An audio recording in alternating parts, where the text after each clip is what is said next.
nosso grupo vai falar sobre o projeto Mudanças no Consumo Alimentar na Forma de Obtenção dos Alimentos, enfrentados pelos alunos do primeiro período de nutrição da UFMG durante a pandemia do Covid-19. O grupo é composto pela Bruna, pela Fernanda, por mim e pela Júlia. Eu vou dar um apanhado rápido, assim, né? Vou falar um pouquinho sobre o nosso projeto. Então, o projeto ele visou entender as mudanças na comercialização, produção e no consumo de alimentos. E como que essas transformações influenciaram na saúde, na prática de exercícios físicos, e assim a gente buscou entender sobre a influência da pandemia no consumo alimentar. O objetivo do nosso trabalho foi analisar como que o isolamento impactou na alimentação e a forma de obtenção dos alimentos, sendo que o nosso grupo de estudo foi os alunos de nutrição da UFMG do primeiro período, e além disso também foi feita uma comparação dos hábitos desses alunos, se eles prevaleceram, né, antes da pandemia e agora, ou se eles não prevalecem mais. A metodologia que a gente adotou foi o uso de um questionário, onde foi realizada uma pesquisa de opinião, no qual a gente obteve respostas a respeito do tipo do alimento mais consumido, sendo in natura ou ultraprocessados, da rotina dos estudantes, dos meios destinados à obtenção dos alimentos, das preferências alimentares, do comportamento alimentar, e também observamos sobre os fatores psicológicos e como que eles impactam o relacionamento com o alimento. A gente vai falar um pouquinho dos resultados.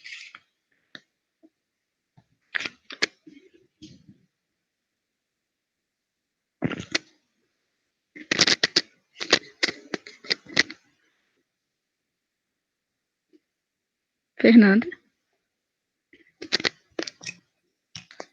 Oi, tinha perdido a conexão. Voltou? Voltou. Beleza. Então, a partir do questionário, né, a gente obteve 32 respostas sobre as mudanças no consumo alimentar e na forma de obtenção dos alimentos, pelos alunos do primeiro período de nutrição. No gráfico 1, né, a gente vai analisar a forma de obtenção dos alimentos. Então, a respeito da forma de obtenção, a gente percebeu que não houve tantas mudanças, né? Continuou aí maior compra em supermercados, só que a gente percebeu também um crescimento nas compras em vendas de bairro, né? E isso a gente pode inferir. Ó, saiu, Isabelle, a apresentação. Vou voltar. E o maior compra também em vendas de bairro, né? A gente pode inferir que esse aumento aconteceu por conta do deslocamento, né? Maior facilidade para comprar, não ter que deslocar muito, não ter que sair muito de casa, né? E ter maior segurança nas compras. Esse maior compra nas vendas de bairro também até proporcionou uma melhora nas rendas, né? Dos produtores, né? Para a economia local. Passa agora para o gráfico 2. Isso. No gráfico 2, a gente vai analisar as compras, se elas foram realizadas mais por aplicativos ou presencialmente. E a gente viu que continuou as compras presencialmente, né? As pessoas vão até o local para comprar. Mas também a gente teve um aumento aí nas compras feitas por aplicativos, né? Que também teve maior facilidade. Contudo, né, gente, a gente percebeu que o que prevaleceu mesmo foram as compras presenciais. No gráfico 3, a gente tem uma conclusão disso, se o circuito de obtenção dos alimentos ele mudou. E a gente percebe que não mudou, né? 71,9% continuou comprando durante a pandemia de grandes empresas, grandes supermercados, né? Então a gente viu que permaneceu um circuito longo de comercialização. Então, a pandemia ela não impactou tanto para modificar os circuitos alimentares. Passa para mim para o 4. No gráfico 4, a gente tem o tipo, né, de alimentação dos estudantes. E a gente percebe, né, que a alimentação ela era baseada antes da pandemia e é baseada durante a pandemia, né? A gente percebeu até um aumento em alimentos in natura e minimamente processados. né? A gente teve aí a maioria das pessoas comendo alimentos mais naturais, minimamente processados, uma diminuição no consumo dos processados e ultraprocessados, né? E a gente pode pensar que isso está relacionado também ao fato dos estudantes ficarem mais em casa, né? Não saírem, não comerem na rua, e o maior consumo de refeições, né, caseiras. No gráfico 5, né, a pergunta como está a alimentação durante a pandemia. E a gente percebeu que a alimentação dos participantes não sofreu grandes alterações, né? A maioria, 59,4%, se sentem mais saudáveis durante a pandemia. E isso também pode ser explicado, como eu falei no gráfico 4, da diminuição do consumo de alimentos processados e ultraprocessados e do aumento de alimentos in natura e minimamente processados. No gráfico 6, né, a gente fala aí da prática de exercícios físicos. A gente percebeu que a prática de exercícios físicos não teve tanta influência com a alimentação, né, e sim com o isolamento social, né, o fato das academias estarem fechadas, do isolamento social, a gente viu que esse foi o maior impacto na prática de exercícios e não tanta relação com a alimentação durante a pandemia. A gente viu que no período da pandemia a alimentação ela não interferiu então diretamente nessa prática, e sim por conta, né, do isolamento, do fechamento das academias e não de não poder tanto ir na rua, né, para praticar atividades físicas. E também é difícil, né, praticar atividade física dentro de casa, sem muita motivação. Então a gente percebeu que foi isso. Agora o gráfico 7. O gráfico 7, 8 e 9, eles têm bastante relação. Então, no gráfico 7, né, a gente perguntou se as pessoas passaram a cozinhar mais em casa por conta da pandemia. Né, e sim, né, 62,5% dos participantes cozinham mais em casa, estão exercendo mais práticas culinárias, tanto os próprios participantes quanto a família. Né? Logo, né, os participantes passaram a comer mais em família por conta da pandemia. Né? 68,8% passaram a fazer mais refeições em família por conta, né, do isolamento social, de estar mais em casa e de, né, não ir nos restaurantes comer, né, os restaurantes fechados, só entregando delivery. E no gráfico 9, por conta de cozinhar mais em casa, fazer mais refeições em família, a gente já percebe uma relação com a atenção ao ato de comer, né? Então, essas refeições em família, as pessoas ficam muito mais propensas a comer com mais atenção, saboreando o alimento. Então, a gente viu que durante a pandemia, o número de pessoas que comem devagar, na mesa, saboreando o alimento, aumentou, né, em relação a antes da pandemia, que era inferior por conta também que a gente pode pensar que antes da pandemia, né, a gente come muito mais na rua, né, que estava em uma cidade o dia inteiro, então come às vezes até com pressa, né, porque tem pouco tempo, e agora durante a pandemia não, pode dar mais uma atenção maior, né, à alimentação. Isso, a Júlia vai falar para vocês os gráficos 10 em diante. Então, dando continuidade, né, nos resultados e nas discussões, nós perguntamos também se os participantes eles comem para suprir as emoções, né, como ansiedade, tristeza, alegria ou até mesmo estresse. E o resultado foi que antes da pandemia, a maior parte dos participantes comia às vezes e raramente para suprir as emoções. E um dado que chamou nossa atenção foi que durante a pandemia, o número de pessoas que comem sempre para suprir as emoções aumentou, né, comparado com antes da pandemia. E isso, né, é o que a gente percebe os efeitos que a pandemia está trazendo na alimentação. E aí, no gráfico 12 que está mostrado ali, a maior parte dos alunos, eles comem para nutrir o corpo, né, e atender as necessidades e não para suprir as necessidades. É uma menor parte dos alunos. Pode passar. Outra questão que nós abordamos também foi sobre o peso dos alunos e a maior parte deles mantiveram o peso antes e durante a pandemia, né? Alguns emagreceram por mudanças positivas nos hábitos alimentares, que foi até o que a Fernanda mostrou no início dos resultados, né? Que os participantes eles diminuíram o consumo de processados e ultraprocessados e aumentaram o consumo de in natura e minimamente processados, que foi até uma questão que a gente achou em um dos artigos, que seria ao contrário, né? Que a pandemia ela influenciaria o consumo, o aumento de ultraprocessados e processados, e o que não aconteceu com o pessoal da sala. Uma menor parcela dos participantes engordou devido às questões emocionais, né? Que foi o que eu disse sobre o comer para suprir as emoções. E aí, por fim, uma parte geral dos nossos resultados foi que nós perguntamos se a pandemia afetou a maneira de relacionar com a comida, né? E um pouco mais da metade disse que sim, que a pandemia ela afetou, né, essa relação. E aí também mostramos que quase todos os participantes, né, 96,9%, buscam por uma alimentação mais saudável, né?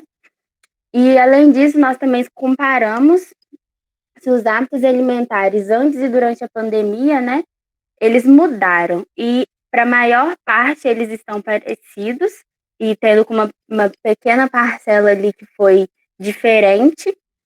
E essa mudança, né, ela foi de uma forma positiva para a maioria delas, que foi como a gente abordou no trabalho sobre as mudanças de comer mais in natura e minimamente processados. Então, gente, agora eu vou falar para vocês a conclusão, né, do nosso artigo científico. Então, com base, né, nos resultados que eu e a Júlia apresentamos, a gente pode concluir, né, que a pandemia ela teve pouco impacto no circuito de comercialização dos alimentos.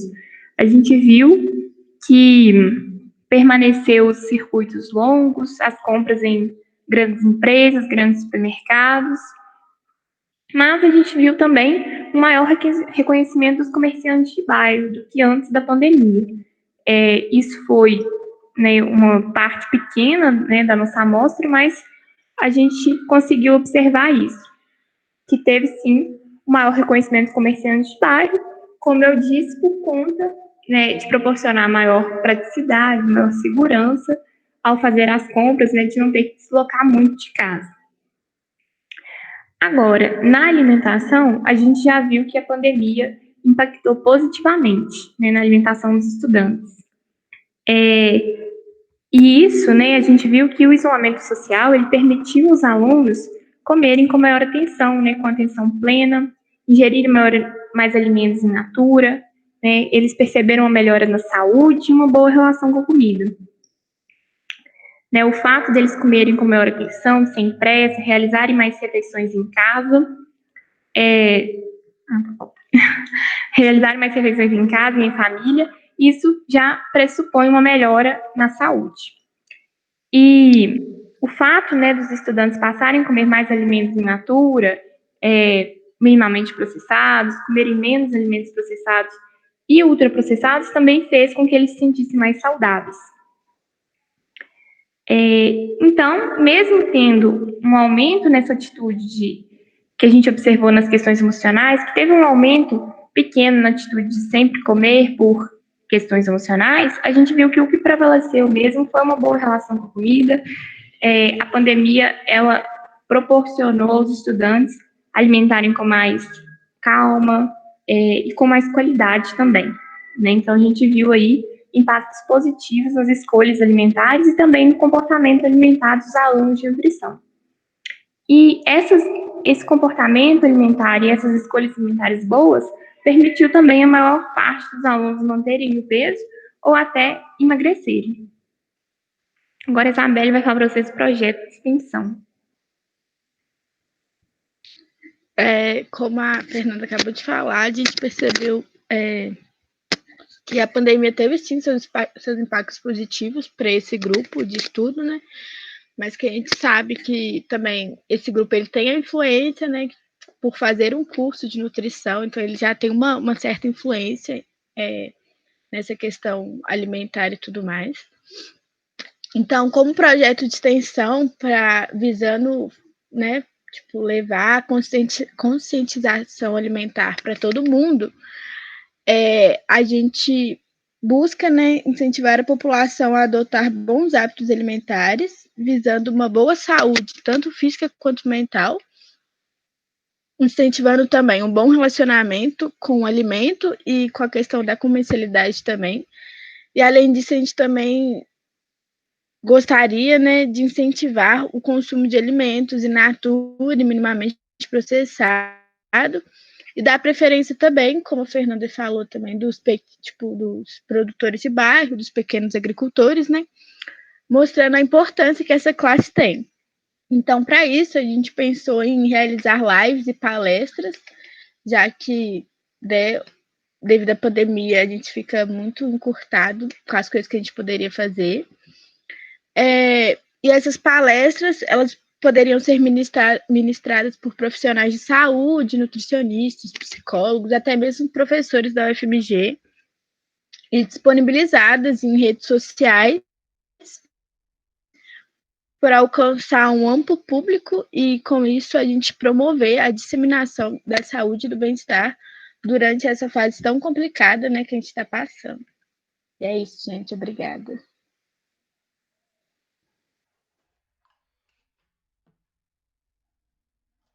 Beleza, grupo? Parabéns pela apresentação. Pessoal que não estava na última aula, nós estamos combinando de fazer, quem quiser fazer comentário, alguma pergunta para o grupo, deixar terminar o bloco de 3 apresentações para dinamizar, né, a nossa roda de conversa. Mas parabéns, grupo, com a apresentação de vocês. Consegui entender um pouco melhor a proposta de extensão. E já queria passar para o grupo 8. Tá aí? Oi, tá dando pra ouvir? Tá sim. Ah, beleza. Tava com outro fone aí, eu não sabia. Mas eu vou abrir aqui então já.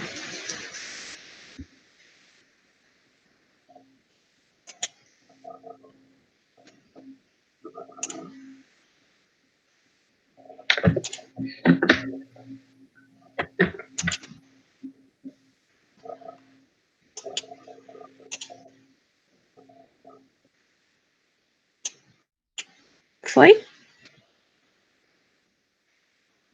Acho que foi. Beleza. Gente, então, primeiro eu queria dar parabéns para as meninas, a apresentação muito massa, gostei muito do resultado que vocês encontraram. E é isso, eu queria agora começar. A gente pesquisou, né, sobre a produção agroecológica e a oferta nutricional da Feira Livre de Turmalina, Minas Gerais. Somos o Antônio, eu, a Cátia Rezende e a Laura Buiz. Oi, boa tarde a todos. Como a Cátia falou, nosso projeto de pesquisa foi a produção agroecológica e a oferta nutricional da Feira Livre de Turmalina. E nós, sendo estudantes do curso de nutrição e relacionando com uma matéria de economia, achamos válido pesquisar sobre a Feira Livre e os produtos que são vendidos lá, em relação com a evolução de cultivos agroecológicos e a importância que ela tem na sociedade, né? Então, queríamos integrar a parte do curso de nutrição, fazendo uma análise dos valores nutricionais dos alimentos disponíveis da feira, com base no guia alimentar para a população brasileira e a tabela SACO. A nossa percepção inicial era a feira livre com potencial de ter só produtos agroecológicos na oferta dos feirantes. E daí o nosso foco de pesquisa foi se os produtos ofertados na feira cumprissem uma alimentação nutricionalmente adequada, né?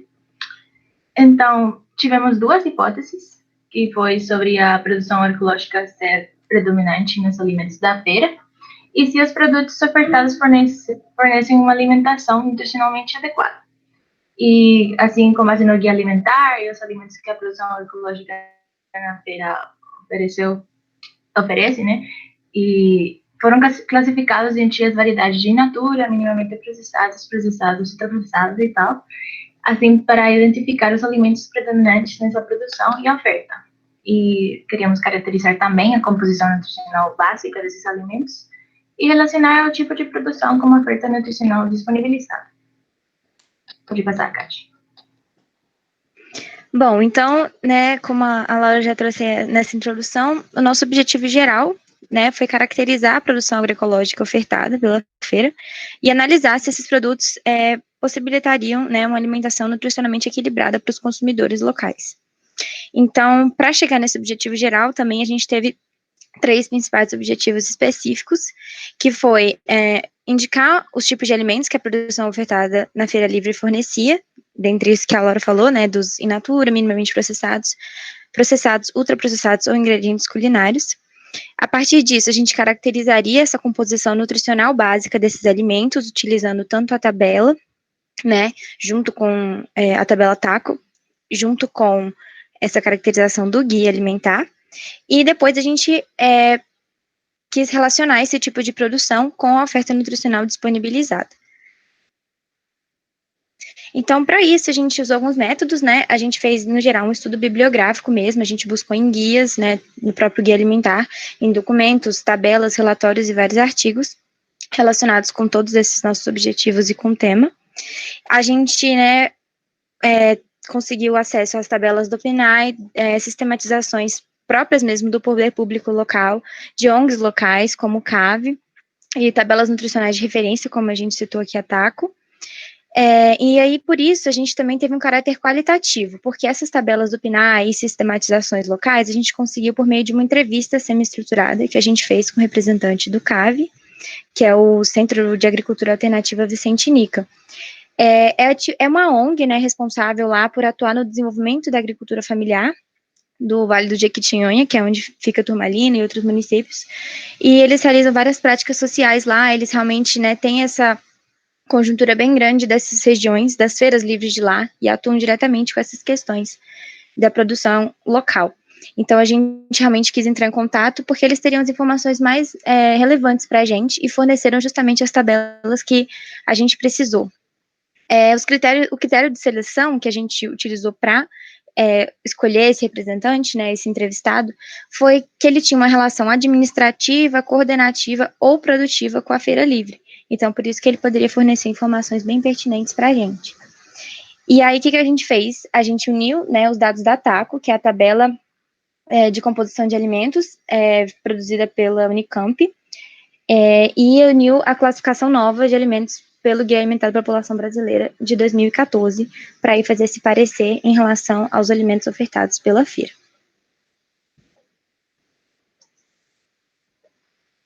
Agora a gente vai entrar na parte dos resultados e das discussões, e a gente dividiu, né, em 3 principais tópicos, né, tanto para falar um pouco da Feira Livre, como da produção agroecológica de fato, e no final, o que a gente encontrou sobre a oferta nutricional. Bom, sobre a Feira Livre de Turmalina, o estudo de Magalhães e da Cruz constatou que a feira é de porte médio, comportando entre 150 e 200 feirantes. E aí existem 3 diferentes sistemas de lavoura adotados por esses feirantes entrevistados. 31% faziam uso tradicional, que não requer o uso de máquinas, veneno ou adubo químico. 23% era mecanizado, né, que usa tratores, arados e grades para o preparo do solo. E 41% misto, que combina as técnicas tradicionais e a mecanização para preparar a terra. E o restante dos feirantes não faziam lavouras. A nossa primeira hipótese era de que os produtores do local utilizavam predominantemente o uso tradicional ou agroecológico, mas com esses dados percebemos o contrário. As técnicas que eles utilizam para negociar a produção na feira, sua renda, o perfil do consumidor e as relações desenvolvidas com as dinâmicas da feira se mostraram aspectos que interferem diretamente no modo de produção. O fato de a produtividade e a lucratividade ainda serem maiores por meio de técnicas agrícolas modernas, maquinárias e insumos, favorece essa adoção do sistema maquinário. Entretanto, o conhecimento tradicional também é muito importante no cultivo, porque são usados métodos de produção que ampliam e asseguram o conhecimento dos solos, plantas nativas e adubos orgânicos, economizam energia e água e assim geram produtos de base mais sustentável e benéfica para a saúde humana e ambiental, também conquistando os consumidores. E segundo a entrevista com o representante do CAV, os fatores que levam os consumidores para a feira são a fama dos produtos, o processo artesanal, gosto peculiar, combinação de técnicas e referências de qualidade. Pode passar, por favor.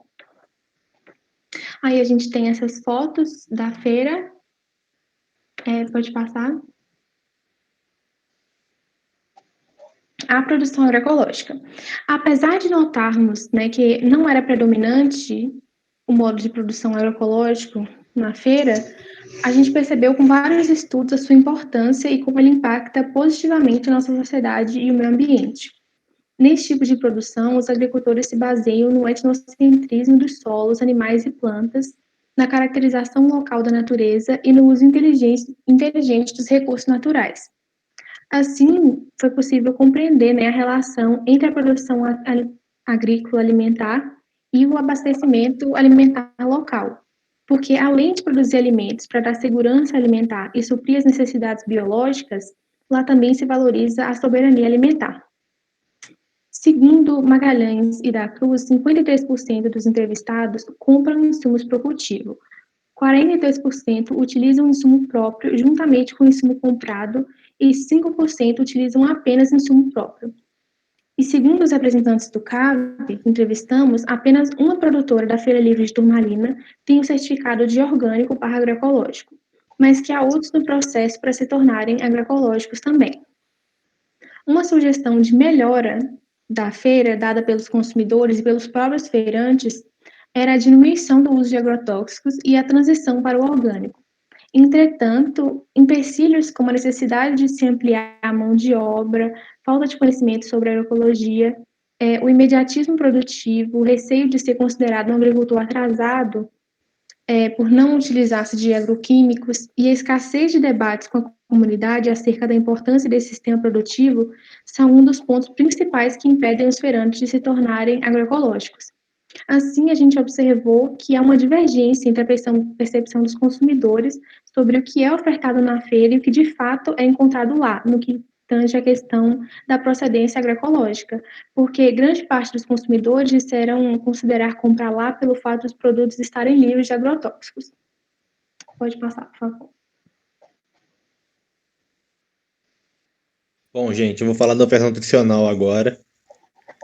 Tem até uma frase aqui que foi colocada pelo representante do CAV, que representa bem a feira, que fala que tudo tem na feira. A feira tem muita diversidade de produtos, onde são encontrados quase todos os produtos, fazendo com que tenha um balanço nutricional. Os produtos da agricultura na feira são basicamente in natura ou minimamente processados. Tem também produtos de extrativismo. Os produtos que são transformados, beneficiados, são processados, eles são processados de forma tradicional, não são utilizados industrialização nesse tipo de produto. E na feira também não há oferta de produtos ultraprocessados. E a gente trouxe como uma curiosidade aqui alguns elementos que são exclusivos da feira no local, que é o feijão andu, a farinha, carne de porco caipira, algum tipo de corante, toucinho, bolo de fubá, entre outros. Pode passar.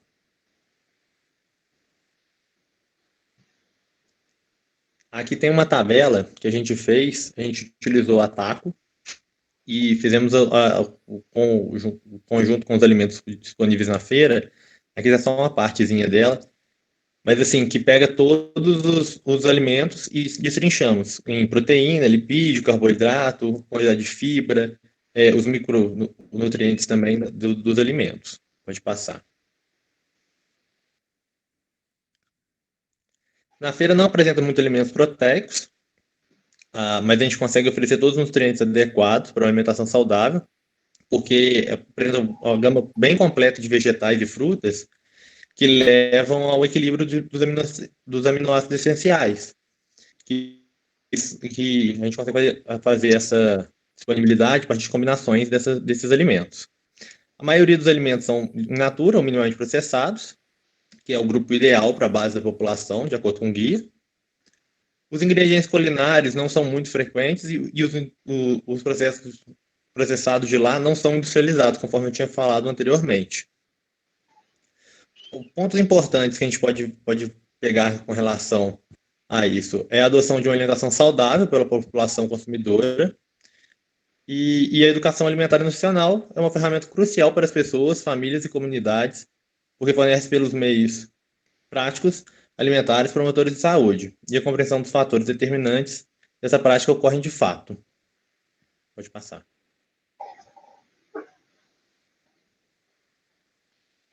Bom, então, assim, trazendo um pouco disso, desse trabalho que a gente fez, a gente concluiu duas principais questões em relação às nossas hipóteses, que é que ainda existem muitas barreiras para a adoção plena do sistema agroecológico de cultivo pelos produtores da Feira Livre, né? E isso, né, leva a gente a ver a importância de ONGs e políticas públicas para intervirem, né, e auxiliarem na consolidação desse modelo, porque a gente já tem muito material pesquisado, escrito, dito como é importante a agroecologia e como é a sustentabilidade, é o que realmente vai garantir que todo mundo tenha segurança e soberania alimentar no futuro.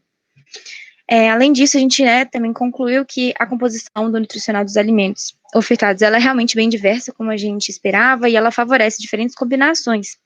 Então, assim, realmente é possível que a gente elabore refeições nutricionalmente equilibradas, né, e que se encaixem adequadamente em uma rotina de alimentação saudável. Então, realmente, essa prática de ir à feira, essa prática de comprar do pequeno produtor e de uma produção bem mais artesanal, sem esse uso de maquinários e tudo, a produção mesmo tradicional, a gente já percebeu, então, que pode fornecer, sim, essa alimentação mais equilibrada, né? A gente viu que o in natura é ali bem predominante. Bom, na proposta de extensão, a gente percebeu que os feirantes e os consumidores sentiam uma necessidade de desenvolver mais essa questão do lado do agroecológico. E a gente viu que os feirantes tinham vários empecilhos que a gente citou, né, como falta de mão de obra, falta de conhecimento necessário sobre a agroecologia. E a nossa proposta de extensão seriam, tipo, encontros periódicos, que no caso, assim, agora nesse momento de coronavírus não podem ocorrer, com uma roda de conversa entre a faculdade, a UFMG, e esses feirantes, com a ideia de levar conhecimento sobre a agroecologia e trocar conhecimento com eles também, né? Porque, tipo assim, eles têm muitos conhecimentos locais sobre a produção tradicional que a faculdade não conhece. Então, a união dos dois ia facilitar essa produção agroecológica aqui, né? Aumentando a qualidade dos produtos e atraindo mais consumidores. Além de realizar oficinas culinárias com professores, estudantes e agricultores para praticar a educação alimentar e nutricional entre os participantes, né? Aliando as bases da agroecologia com a alimentação saudável. Isso, então realmente esse estudo eu achei muito interessante, a gente até discutiu bastante sobre isso, que pegou bastante da disciplina e de vários tópicos que a gente viu nesse período, né, em relação tanto à ecologia quanto às próprias disciplinas diretamente relacionadas com a nutrição e a própria geoeconomia, envolvendo todos esses fatores, né, socioeconômicos, culturais. Eu acho que deu para a gente entender bastante, né, como que a agroecologia realmente impacta no nosso dia a dia, tipo, e nas compras que a gente faz e realmente no que a gente realmente quer levar para o futuro, né? Se a gente quer garantir essa segurança alimentar, essa alimentação saudável, a gente tem que pensar de onde está vindo o nosso alimento e inclusive incentivar para que esse alimento continue sendo produzido dessa forma. Então, realmente, esses encontros periódicos, essas oficinas culinárias iam potencializar isso. A ideia é realmente a gente levar para frente. Sim. É isso então, gente. Beleza,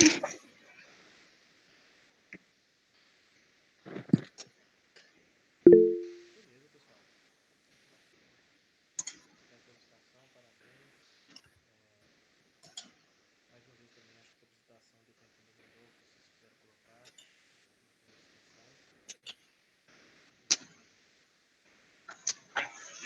Não vou passar já para o grupo 9, mas vendo o trabalho de vocês, é só um pequeno comentário. Toda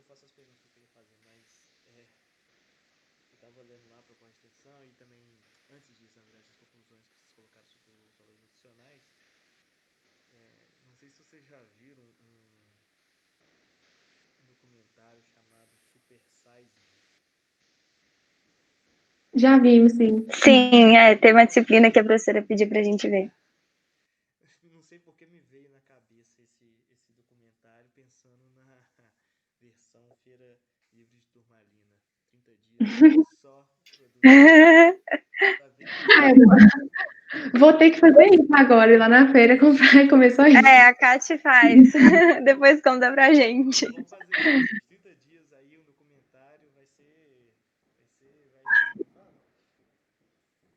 viralizar.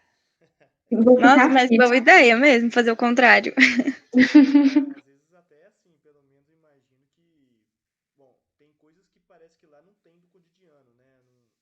Certos produtos que você não encontra. Eu tô tentando lembrar aqui, arroz, por exemplo, encontra lá?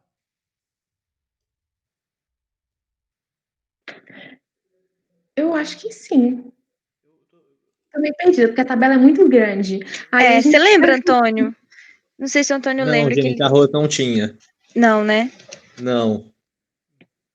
O arroz eu acho que era a única coisa assim que talvez fizesse realmente falta numa dieta, vamos dizer, tipicamente brasileira. Mas parece que o arroz tá saindo cada vez mais de moda, né? Forçadamente ou por questão... Infelizmente. Né? Mas... Beleza, aí outra coisa, gente. Eu vi no trabalho de vocês colocaram uma palavra aqui que é feva. Seria fava? Isso, eu já até alterei lá na hora que eu fui enviar o corrigido, aí mudei. Eu peguei o antigo aqui pra ver os comentários e acabei lendo isso. Beleza, tá certinho, tá? Era fava então, né? Legal. Beleza, gente, o grupo 9 tá aí? Oi, estamos aqui. Sim, estamos aqui. Vamos lá para a última apresentação do semestre. Fechando com chave de ouro. Vamos lá. Vamos lá, Yas vai apresentar aí pra gente. Pera aí, amigos, estou indo. Um instante. É que eu vou apresentar do Google Slide lá, porque não tá abrindo no PowerPoint, tem problema, será? Não, inclusive, se você colocar, apresentar uma guia do Chrome e colocar lá, acho que fica até mais ágil. Tá indo? Tá apresentando? No momento, nada, Yas. Alô? Agora apareceu. Agora foi. Não tá aparecendo? Agora foi. Agora foi. O áudio tá um pouco... tá, então tá. Bom, gente, o nosso grupo.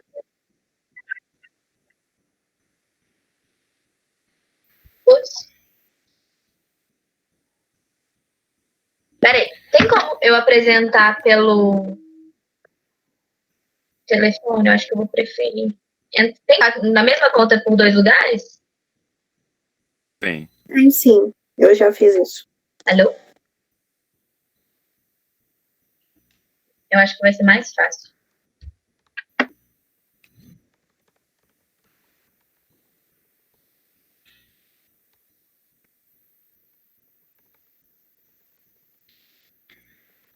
Só um minutinho, viu, gente? Sem problema, eu acho que o áudio dela tá com um delay. Então, quando a gente fala, demora pra chegar e ela responde, demora pra chegar pra nós.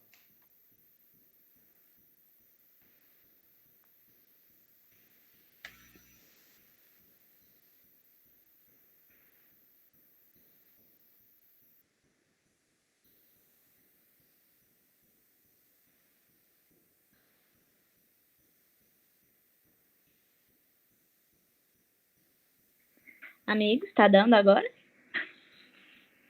Acho que a gente ainda tá vendo a apresentação que tava no computador. Não, sim, mas o áudio tá no telefone. Passa um slide, Yas. Isso, agora Agora tá... deu? Tá, show. Passa um slide. Oi. Pronto, Tá deu tudo certo. certo, Pode né? voltar lá e começar. Bom, desculpa, gente. Desculpa pelo imprevisto aí. enfim, nosso grupo tem como participantes o Francisco, a Sara está trabalhando, então ela não vai participar da apresentação, mas ela ajudou super no nosso trabalho, ela é uma querida. Eu e o Yaski. E aí a gente vai falar sobre o consumo de orgânicos e os circuitos de comercialização destes. Aí os tópicos abordados são 8, que a gente decidiu abordar nessa apresentação, e aí eles vão desde a introdução, a justificativa, o objetivo, metodologia, resultados de discussão, a conclusão, o projeto de extensão e o nosso cronograma do projeto em si. Aí agora eu vou passar a fala para o Yaski. Boa tarde a todos. O nosso grupo tinha como objetivo desse trabalho entender o perfil dos universitários e sua relação com esses alimentos, uma vez que, quando a gente entende o público da pesquisa e o objeto de estudo, isso abre oportunidade para aprofundar no tema. A gente procurou entender as relações das pessoas com os alimentos orgânicos e saber sobre o conhecimento e os princípios para reconhecer um alimento orgânico, as caracterizações dos alimentos orgânicos e as rotulações, bem como o perfil de consumo, a relação com o preço e se isso influencia na compra ou não, onde essa compra é feita e o perfil do núcleo residencial dessas pessoas. E com essa pesquisa, a gente procurou atrair mais atenção e uma maior abertura para futuros projetos sobre o tema, uma vez que a gente conhece o perfil, para a descoberta de novas hipóteses e melhoria nas relações das pessoas com o consumo dos alimentos orgânicos. A gente teve como base de estudo a pesquisa feita no município de Guarulhos, apresentada na revista Agriculturas, que expõe, né, essa parceria entre circuitos de comercialização e universidade, e no nosso projeto de extensão, a gente tenta aplicar um pouco disso na Feira de Alimentos Orgânicos Agroecológicos da UFMG. A Yasmin vai falar um pouco para a gente sobre a metodologia utilizada. Na real, agora é sobre a justificativa. E eu acho que, enfim, posso falar sobre. Bom, a justificativa do nosso trabalho é basicamente, né, que a razão da nossa pesquisa sobre o consumo de alimentos orgânicos e os circuitos de comercialização era entender mais o perfil dos universitários, a relação com a comida, com esses alimentos, tipo assim, compreendendo o público, a gente aprofunda mais o tema. Bom, agora falando sobre objetivos, a gente tem os objetivos gerais e os objetivos específicos do nosso projeto. E aí, eu englobei todos aqui, e os objetivos gerais, o objetivo geral é, de fato, relacionar e caracterizar o mercado de consumo, o alto consumo dos alimentos orgânicos e a forma de comercialização dentre os universitários, né? Porque, assim, a gente poderia especular as limitações, as motivações e o consumo em si desses produtos nesse meio. E aí, os objetivos específicos seriam indicar o perfil dos alunos universitários, como onde moram, renda, essas questões, analisar e comparar os tipos de organização familiar e doméstica e como isso pode influenciar no consumo dos orgânicos, né? Seja por onde que compra, seja pelo preço ou pelo tanto que esse produto representa no orçamento familiar. Aí também tem analisar as possíveis limitações e motivações, né, que as pessoas têm, os universitários têm para o consumo destes alimentos. Indicar a forma de obtenção, se eles plantam em casa, se eles compram, onde que compram e tudo mais. E analisar, de fato, a percepção das pessoas sobre a legislação e a classificação referente aos alimentos orgânicos. Entender o que as pessoas acham que é um alimento orgânico e como elas acham que deve ser a classificação ou como é a classificação. Bom, agora eu acho que é o Chico que vai falar sobre metodologia.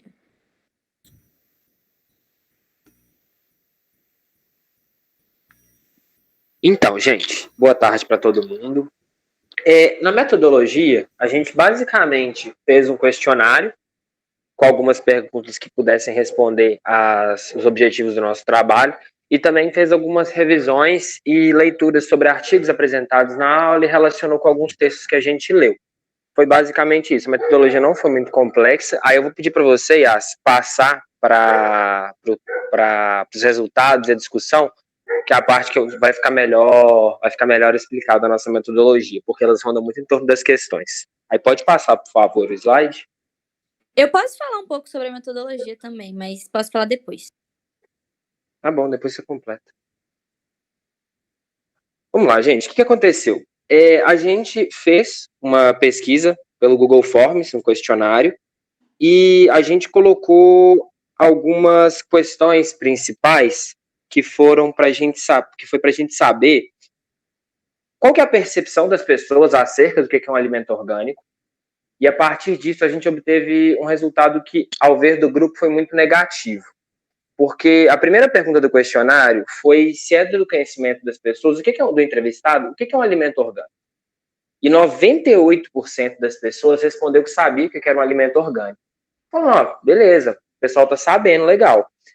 Quando a gente aprofundou um pouquinho mais a pergunta, a gente perguntou quais são os princípios, se as pessoas sabem os princípios para considerar um alimento orgânico, que é respeitar o ecossistema, o não uso de agrotóxicos, herbicidas, fertilizantes, uma relação, uma gama de coisas. E a gente já teve uma grande diminuição nas respostas, só 80% das pessoas sabiam. E aí a gente aprofundou mais um pouco uma pergunta que vai ligar muito à compra, que é se a gente afirma que existem certificações para testar esses alimentos, são 3 tipos, e a gente pergunta se as pessoas sabem quais são. E apenas 56,5% das pessoas sabem. Então, esse para o grupo foi um resultado, a gente acha muito grave, porque as pessoas não sabem o que a legislação quer dizer, os tipos de certificação, a forma como elas estão comprando alimento orgânico. E isso é muito grave, porque isso mostra que o conhecimento que a maioria das pessoas tem desses alimentos é superficial. E para você entender o que a gama do orgânico vem, porque o orgânico não é basicamente você comer um alimento que não vai ter agrotóxico, isso pode ser mais saudável para você. Porque tem muitos estudos também que afirmam que há controvérsias nisso. Mas entender que a política de consumir um alimento orgânico é de preservação, é uma coisa muito maior. Então, quando a gente tem esse conhecimento tão superficial acerca do tema, é um resultado negativo que a gente viu. Outra parte que a gente viu e a gente relacionou, e aí eu, pelo menos, achei ela interessante, mas negativa também, infelizmente, é como é o consumo das pessoas com relação aos orgânicos. E a gente pôde perceber que 42 pessoas, e foram 92 entrevistados, tá? 42 pessoas dos 92 total têm um baixo conhecimento têm um baixo consumo de produtos orgânicos. E dessas 42 pessoas que têm um consumo baixo, 24 acham que esse alimento é caro. Então, a gente pode chegar na conclusão de que essas pessoas não consomem porque eles são caros, na sua maioria. E tem 17 pessoas que têm um consumo nulo. Elas não comem alimentos orgânicos. 15 delas acham caro. Então, a gente chega num número muito alarmante de 39 pessoas, de 92 numa entrevista, não consumirem alimentos orgânicos ou consumirem pouco porque ele é caro. Então, a gente tem que abrir portas para as pessoas fazerem outros estudos que vão entender mais como é que está essa dinâmica econômica do alimento orgânico, para poder, às vezes, ver uma demanda, políticas públicas ou incentivos para reduzir esse custo, para que esse consumo seja incentivado, para que essas pessoas possam se engajar mais, comer mais desses alimentos, entender mais do que é um alimento orgânico. E a gente teve um outro resultado que foi uma coisa que a gente não esperava mesmo, que foi a gente imaginou, né, que as pessoas, quando morassem com os pais, tivessem um maior consumo de alimentos orgânicos, que isso fosse um fator para mostrar o consumo de orgânicos das pessoas, né? Porque, às vezes, condição financeira e etc. E a gente viu que, dos entrevistados, tem 87% mora com os pais. 80 pessoas, em questão de números não porcentagem, moram com os pais. Só que dessas 80, a gente tem uma variação muito grande. 15 não consomem, 36 tem um consumo moderado, 26 tem um consumo alto e 3 tem um consumo muito alto de orgânico. Então a gente pode perceber que você morar com os pais engloba tudo. Então a gente percebeu que a gente não pode afirmar que o fator morar com os pais ajuda, aumenta ou estimula o consumo de orgânicos, e a gente concluiu que são necessários mais estudos, porque podem ter variáveis individuais e mais específicas para cada família e cada pessoa ter essa gama. Então a gente concluiu que são necessários mais estudos, abrimos novamente mais uma porta para um estudo concluir isso. E um resultado muito positivo que a gente teve, que não é que a gente não esperava, mas a gente gostaria que ele viesse, foi sobre o consumo de orgânicos, sobre o circuito de comercialização de orgânicos nas capitais. As feiras foi a campeã, né? A gente teve o meio de comercialização feira como campeã, dentro das capitais e das pessoas que não moram em capitais. Isso mostra o quão importante esse meio de comercialização tem sido. E dentre vários documentários e filmes que a gente viu ao longo do primeiro período do curso de nutrição, a gente vê que essas pessoas falam que o meio mais importante que elas têm para comercializar esse produto são as feiras. Primeiro, pelo contato direto entre consumidor e vendedor. Isso faz um controle de qualidade, isso cria uma confiança. E isso é muito importante. E ver que as feiras nas capitais, para que as pessoas que consomem orgânicos tenham um papel majoritário, são maioria, é muito importante. Ver que as pessoas estão indo às feiras, que essas feiras estão tendo um respaldo, estão tendo engajamento, estão tendo pessoas comprando. Então isso é muito importante. Esse foi o resultado mais positivo que a gente teve da pesquisa. E com isso eu finalizo as conclusões finais, que eu fui falando junto com os resultados, a discussão e os resultados. Aí você pode passar para o projeto de extensão já, Yas. Então, gente, com base nesse feedback positivo que as feiras tiveram, a gente pensou no nosso projeto de extensão justamente voltado a isso. Buscar ampliar e disseminar com mais eficácia os projetos já existentes, como a Feira Agroecológica da UFMG e outras experiências nacionais de feiras em espaços de instituições públicas de ensino superior, né? Que eles são justamente essas feiras, igual o Francisco falou, que almejam essa parceria entre os produtores, os pesquisadores da universidade, tanto da tecnologia de alimentos quanto da nutrição, enfim, de formar essa parceria econômica, solidária e acadêmica para fortalecer a agricultura familiar e essas novas práticas alimentares, né?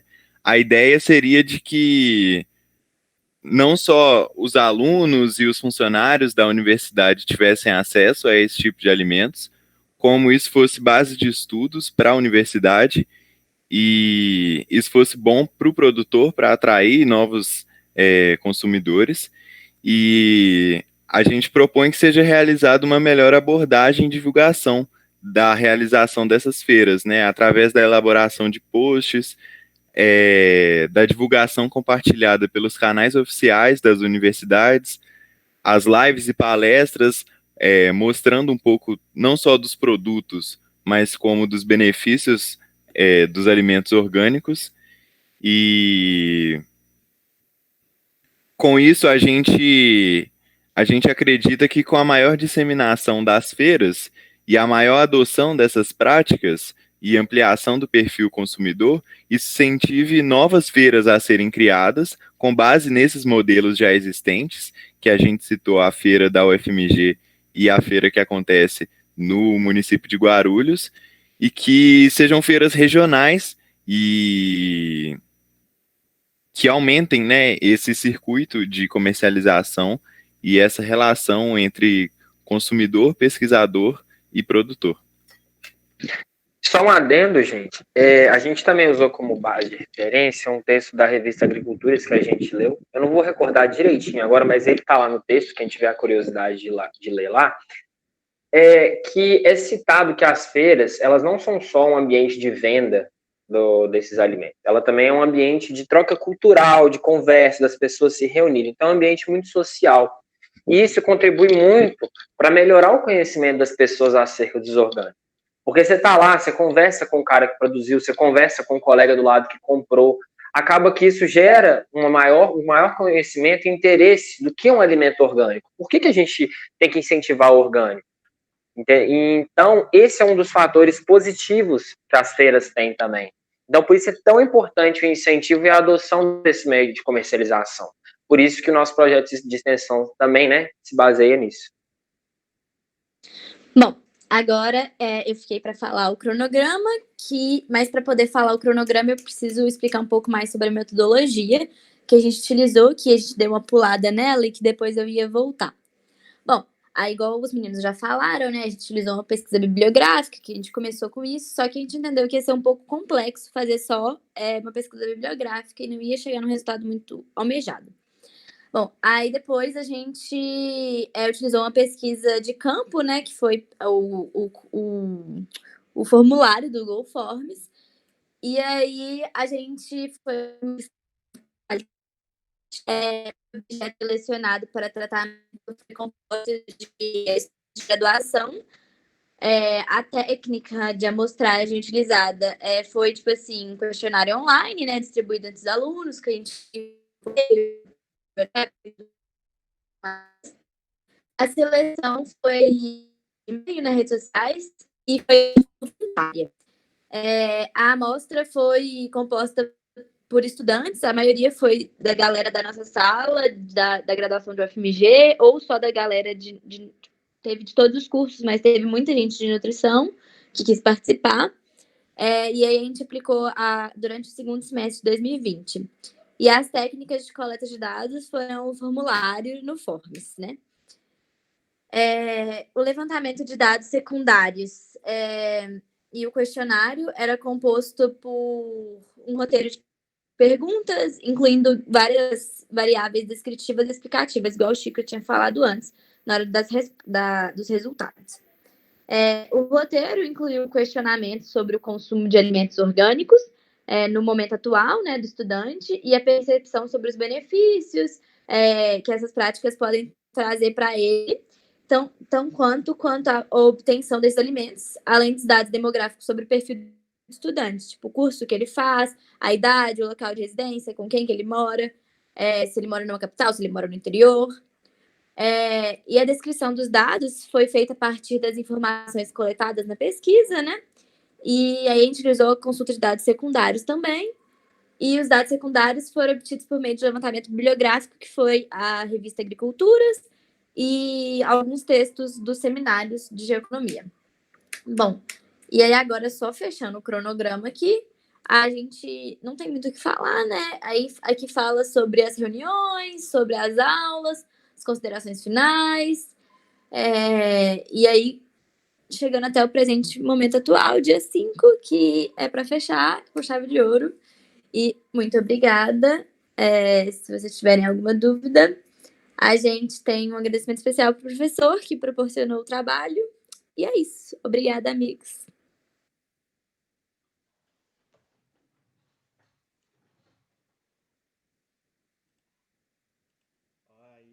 Aí pegou pesado. Eu que agradeço, gente. Você deu sorte que a gente não colocou o cachorrinho ou o gatinho, tá?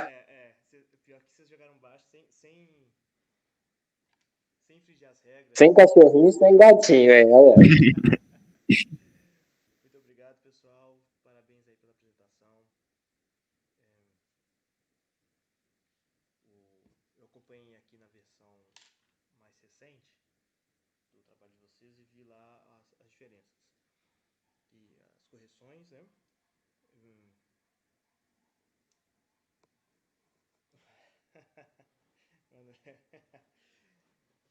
Não pode cachorro, gente, porque isso aí sim é infringir as regras, né? Mas. O que eu ia falar? Bom, na verdade, queria, nesse momento, já pra gente não estender muito, abrir pro público para fazer comentários, dúvidas, se alguém quiser fazer alguma intervenção.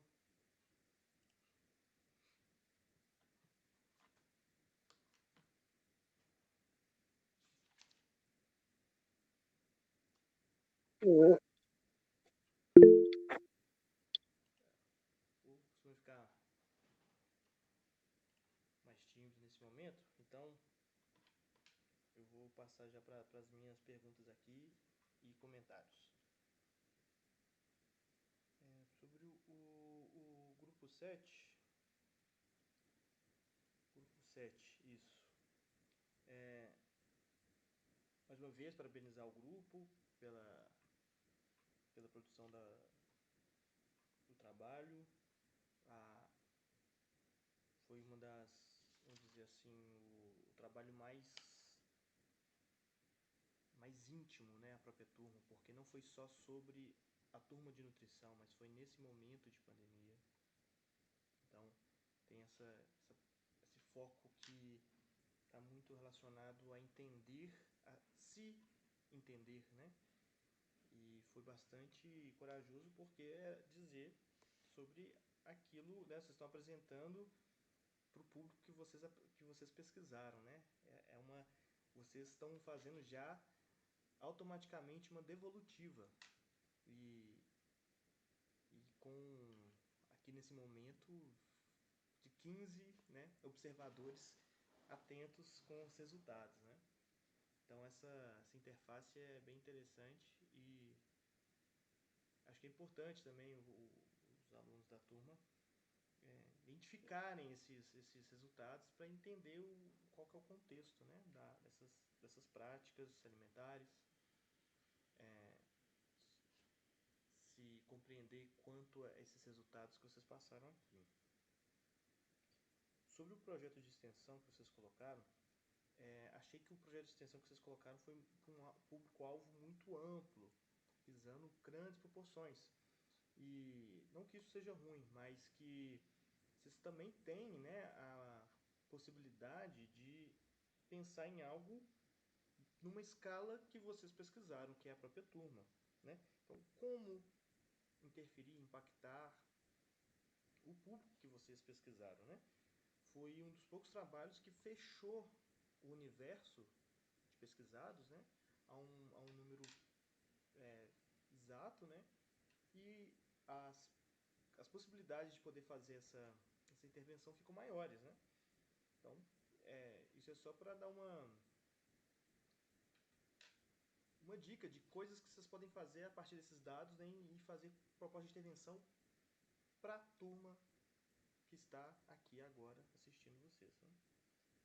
E só uma sugestão também, que eu vi que vocês fizeram análise dos dados, foram lá, e acontece muito, isso é coisa muito comum na verdade, quando você encontra, né, vários dados, quando você recebe uma quantidade grande de dados e ao mesmo tempo dados que já estão compreendíveis ali, e gera uma certa ansiedade para conseguir interpretar esses dados, né?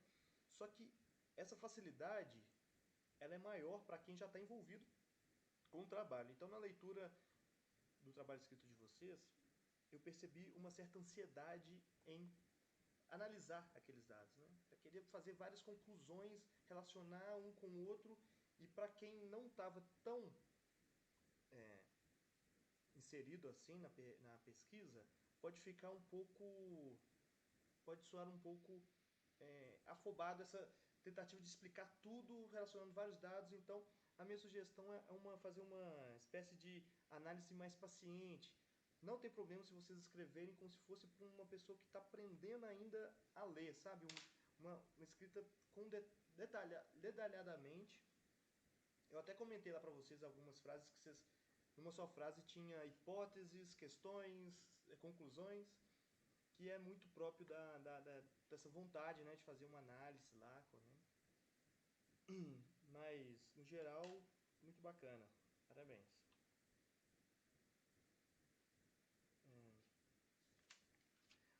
E lembrando, para todo mundo, né, tanto para vocês quanto para os outros dois grupos, a minha pergunta geral é aquela, né? O que foi mais traumático e o que foi mais oportuno para vocês? Aí só vou continuar aqui fazendo os comentários sobre os outros dois grupos e gostaria depois de ouvir vocês sobre esse assunto também. Para o grupo 8,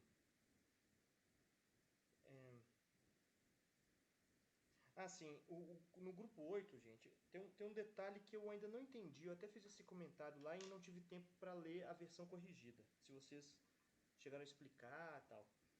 Mas vocês colocaram lá que a contraposição de uma produção agroecológica é uma produção mecanizada. Tá, depois vocês falam de uso de insumos, beleza, mas eu não entendi esse antagonismo do mecanizado com o agroecológico. Porque, a princípio, o uso de máquinas não está indo exatamente contra, necessariamente, a transição agroecológica, né? Na verdade, pode ser uma estratégia para... É contraditório, né? Mas, assim, mesmo que você tenha uma máquina que utilize energia de fora, pode ser também vista como uma estratégia em busca de autonomia, visto a baixa disponibilidade de mão de obra. Então, essa questão é o que eu gostaria de entender, como é que vocês entenderam esse antagonismo daí, tá? Professor, posso já responder? Tipo, ou não? De falar, aí tá. Tá bom. Porque senão, pra gente não delongar tanto, tá? Mas, Beleza. Mas eu vou querer saber, eu sei que você tá... Tá bom. Quando eu vi lá, eu fiquei até, ai meu Deus, queria ter explicado. Tá, joia. E quanto à proposta de intervenção de vocês, proposta de extensão, ok, eu achei interessante essa forma como vocês criam, inclusive essa parceria CAV e UFMG. Na verdade, eu não sei se eu cheguei a falar com vocês isso. Eu acho que eu cheguei a falar com vocês isso. Que o CAV é uma organização muito rigorosa com parcerias, né? E que o FMG, para eles, tem significado ambíguo, assim. Tem certas pessoas da UFMG que eles recebem muito bem, entendem como parceiros, querem, mas tem outros que eles já colocaram como não gratos lá no IGC. Eu já expliquei isso para você, lá no CAV, né, que é o caso lá do prédio da geografia.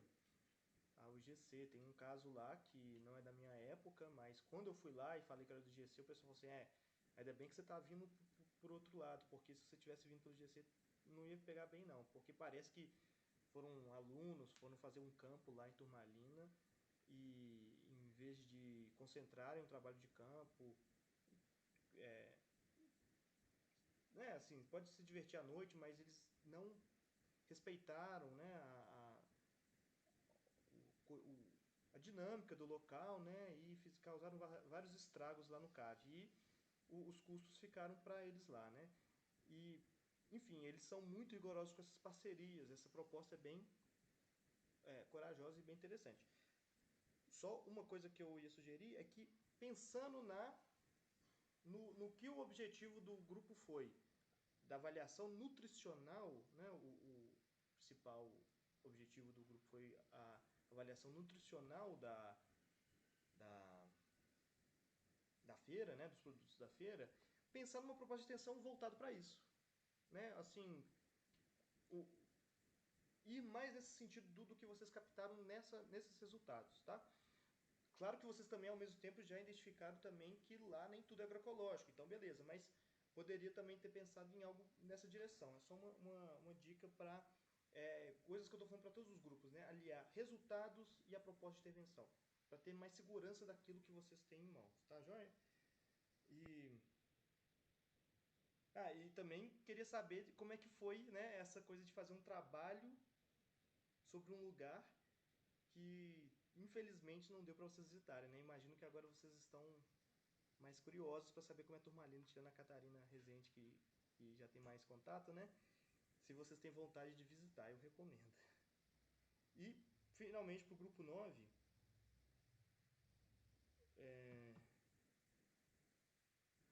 assim, o propósito de intervenção de vocês, gente, o propósito de extensão de vocês foi bacana porque ela bateu com um outro grupo sobre a questão da feira, da feira da UFMG, né, na verdade.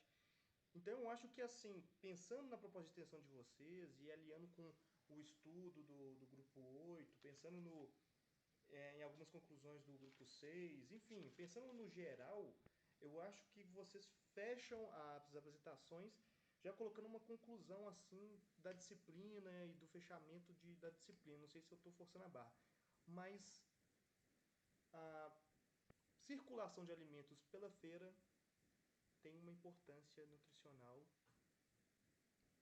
ao meu ver, subestimada pela sociedade, mas que acho que todo mundo aqui da disciplina eu acho que está tendo um olhar diferente para esse tipo de comercialização, da importância, não todas as feiras, né, que nem todas as feiras são agroecológicas, mas vendo que, mesmo que as feiras não sejam todas agroecológicas, a importância de estar perto do produtor e tudo mais, isso parece que tem aparecido em bastante trabalho, mesmo quando não é o foco inicial. O pessoal do Direto da Roça também falou sobre isso.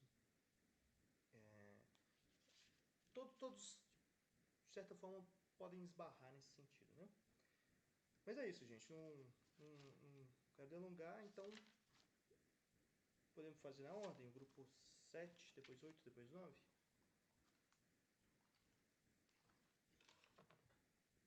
Eu vou falar para o nosso grupo. Então, o que a gente achou assim traumático, né, digamos assim, foi a questão de ser um assunto muito recente, né? Tipo assim, a gente está vivenciando a pandemia e a gente não conseguir artigos suficientes para comprovar as coisas que a gente falava. Tipo, as perguntas que nós fizemos, a gente não achava certeza nos artigos. Então, isso foi um pouco mais difícil para a gente, por a gente ter um tema mais recente mesmo, né? E em questão do que a gente, né, achou mais tranquilo de fazer assim na parte do nosso projeto, foi porque a gente conseguiu, né? A gente pegou uma amostra, uma turma só, né? Então acho que isso tem a gente acaba tendo um resultado mais curto, e aí o resultado ele vai ser assim mais, digamos, mais fácil observação para a gente, e também que a gente pôde observar durante a pandemia, né, o que está acontecendo agora. Então, o que foi para a gente o traumático e o mais fácil de lidar foi isso.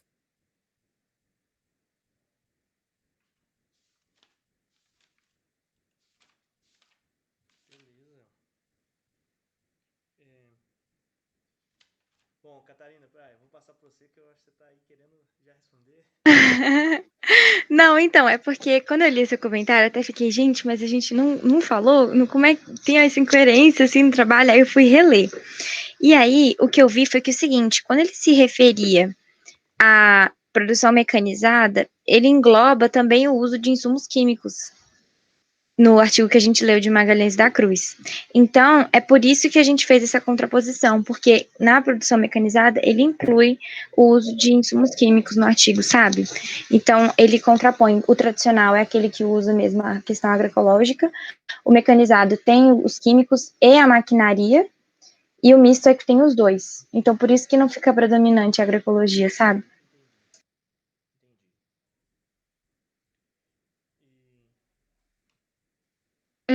Aí, em relação, o que eu achei mais, vou falar assim, por mim, mas eu acho que os meninos aí também, as meninas podem completar, o Antônio e as meninas. Porque eu acho que, assim, a primeira coisa mais difícil pra mim é porque eu nunca fiz um artigo na vida, né, tipo, nunca tinha feito, então foi muito, assim, gente, como faz? A gente pesquisando como que fazia, assim, eu acho que o mais complicado no começo foi a gente montar um projeto, como estruturar isso direito, assim, foi isso mais, assim, ficou mais traumático para mim. E também o fato de já ter muito material na internet sobre turmalina, então ficar com medo do nosso trabalho ficar um pouco repetitivo. Aí foi isso que, inclusive, deu aquela ligada na gente, pra gente ir mais pra parte da avaliação nutricional, que ainda não existia nada muito assim falando, do que realmente focar na feira. Sim. Outra coisa que eu acho que deu um impacto assim foi porque a gente estava contando, certeza que lá na feira praticamente tudo era orgânico, agroecológico. E quando vocês me falaram que não, eu fiquei tipo, o quê? Como uma assim? só, né?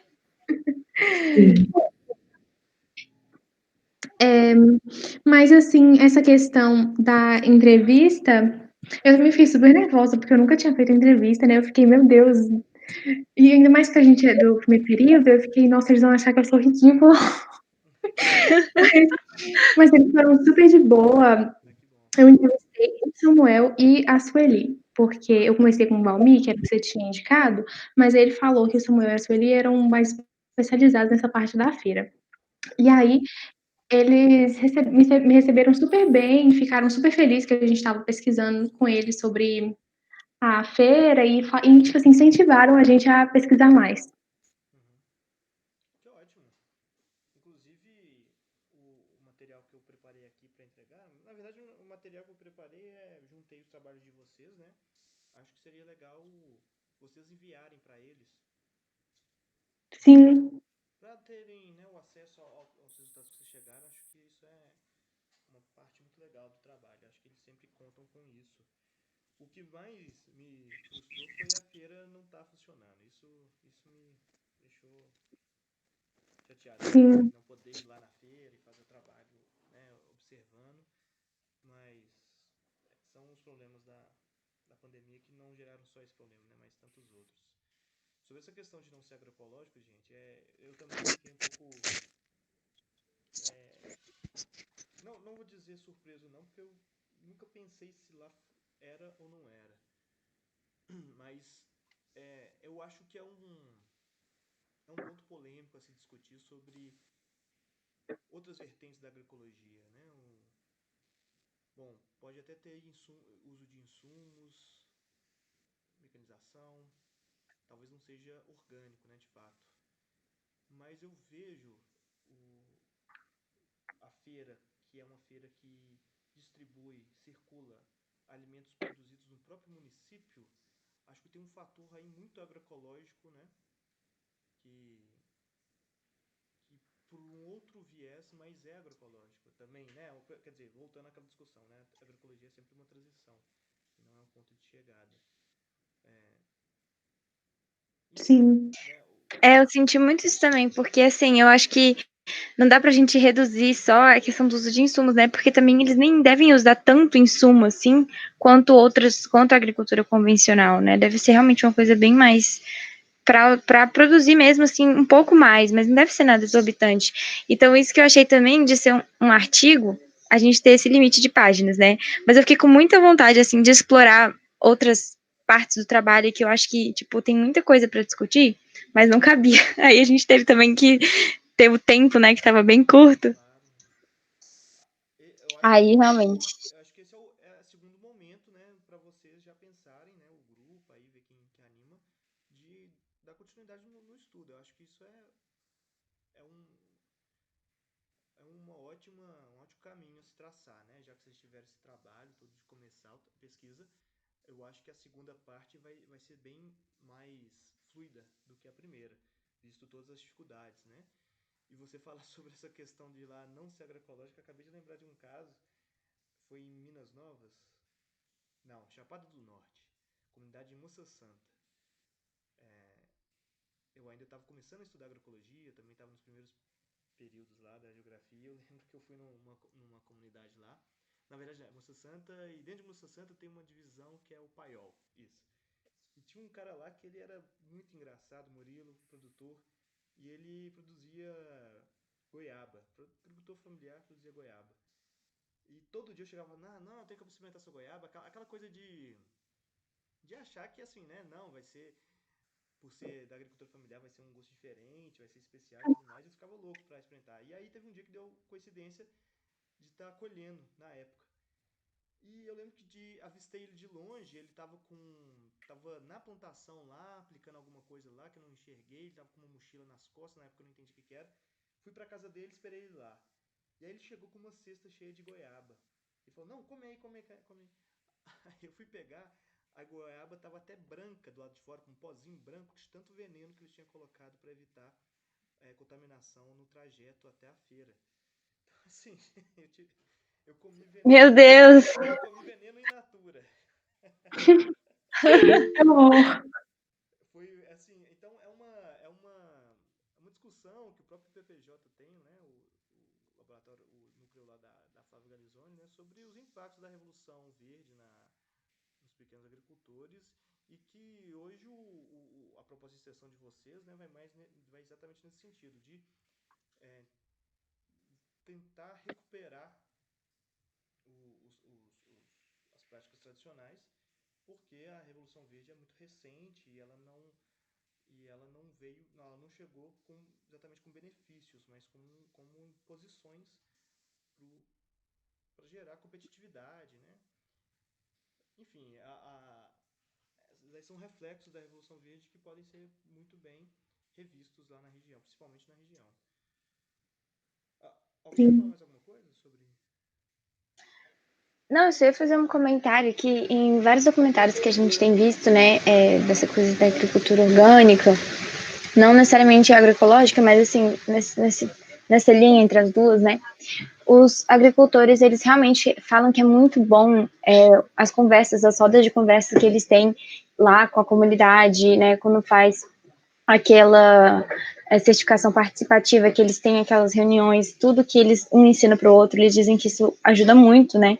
Então, realmente, acho que seguir por essa linha de ampliar o conhecimento sobre a agroecologia, acho que é onde vai melhorar mesmo.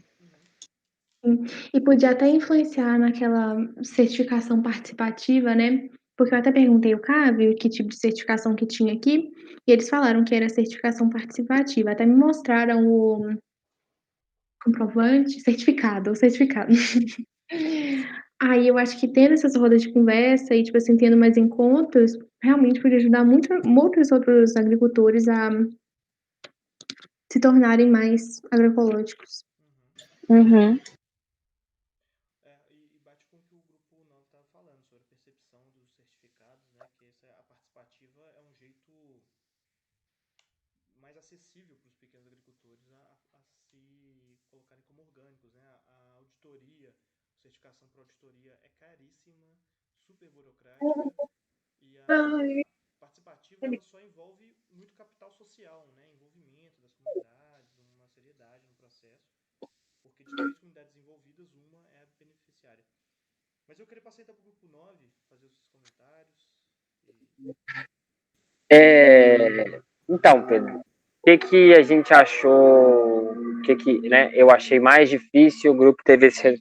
Difícil não, mas eu fiquei um pouco chateado de não poder ir até as feiras, conversar com o pessoal, né, ver a percepção deles acerca de conversar com as pessoas, de saber se as pessoas perguntam muito sobre na feira, como é que cultiva, onde é que se as pessoas reclamam dos preços. Eu queria ouvir isso diretamente dos produtores, sabe?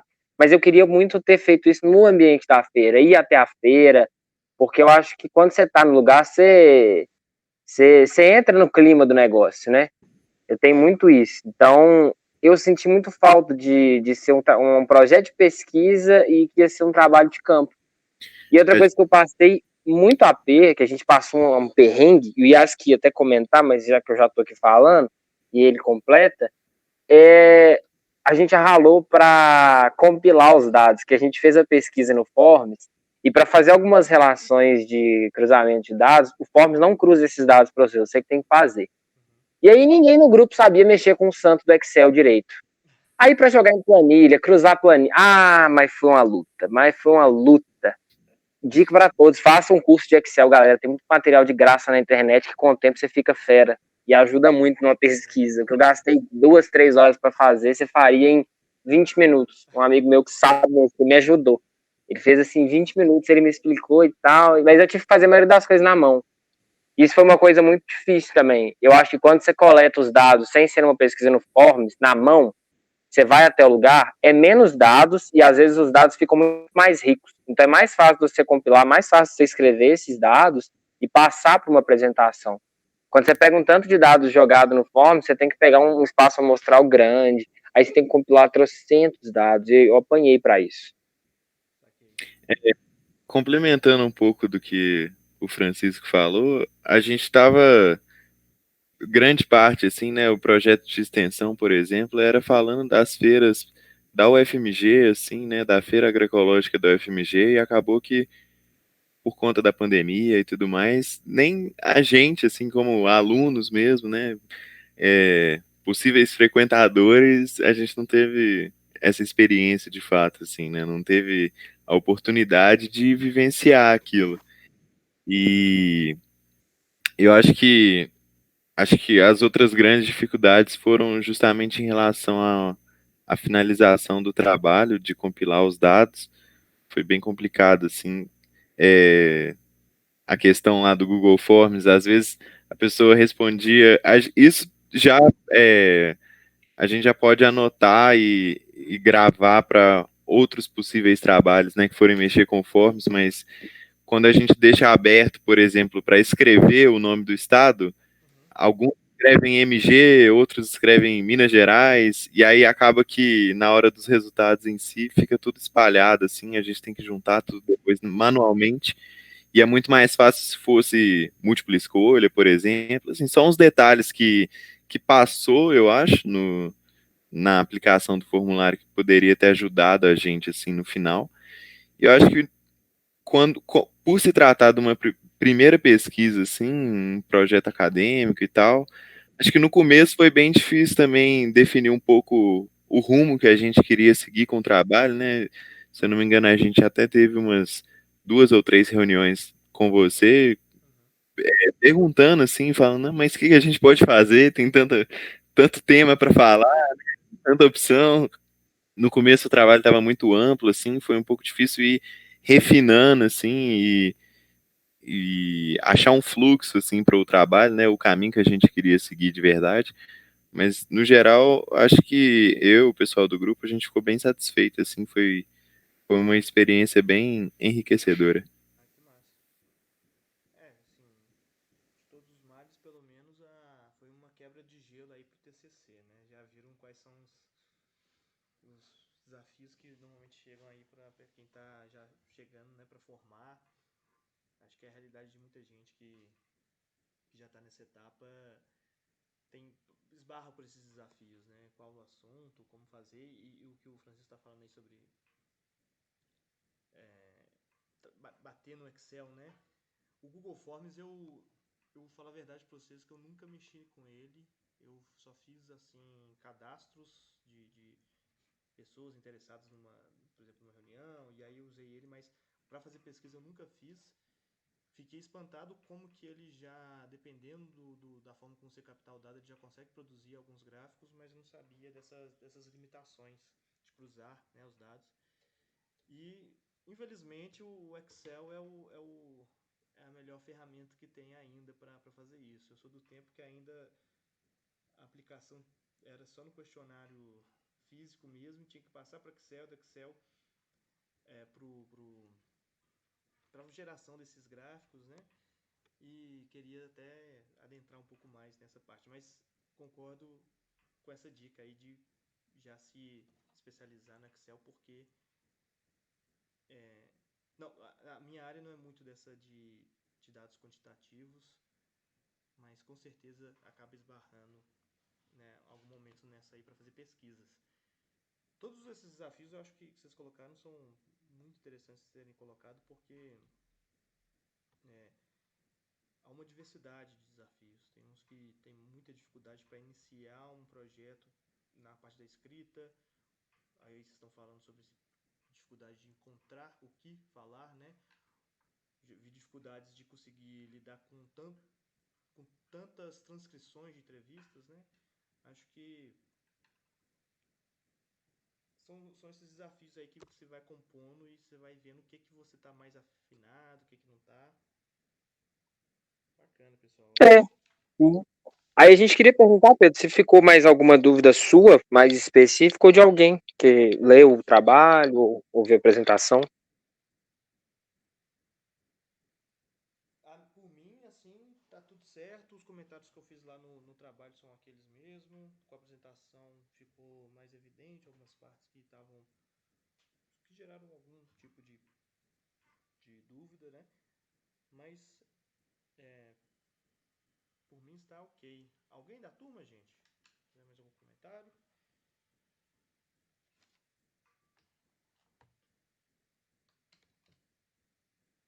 porque senão, gente, a gente encerra aqui as apresentações. Encerramos também a disciplina de Geoeconomia e Nutrição. Quero agradecer mais uma vez aí a todos que participaram, contribuíram, tiveram compreensão e paciência. Enfrentamos aí um dos semestres mais complicados. Espero que seja um dos mais complicados. Eu não tenho piores desafios que esse. E semestre que vem, vamos ver como vão ser as coisas, né? Espero que todo mundo passe bem. Mas, no geral, boas férias para vocês. Eu vou lançar as notas ainda hoje. E, pelo que eu vi lá, todo mundo passou. Não tem... Boa. Show. Melhor notícia. Beleza, pessoal. E aí eu vou mandar para vocês por e-mail também a coletânea dos trabalhos para que vocês enviem para o pessoal aí que vocês acham pertinente enviar, né, como devolutiva. E também vou pedir se vocês não importarem, pedir para o colegiado também fazer essa distribuição. Muito obrigado, pessoal. Espero encontrar com vocês em breve. E de preferência, presencialmente. Obrigado, Pedro. Beleza. Valeu, Pedro. A gente que agradece. Boas férias. Boa continuação do seu doutorado aí, né? Que você está fazendo doutorado. Boa continuação. Vou pegar os resultados do sexto tudo e vou incorporar. Na verdade, aqui foi só... Eu arrumei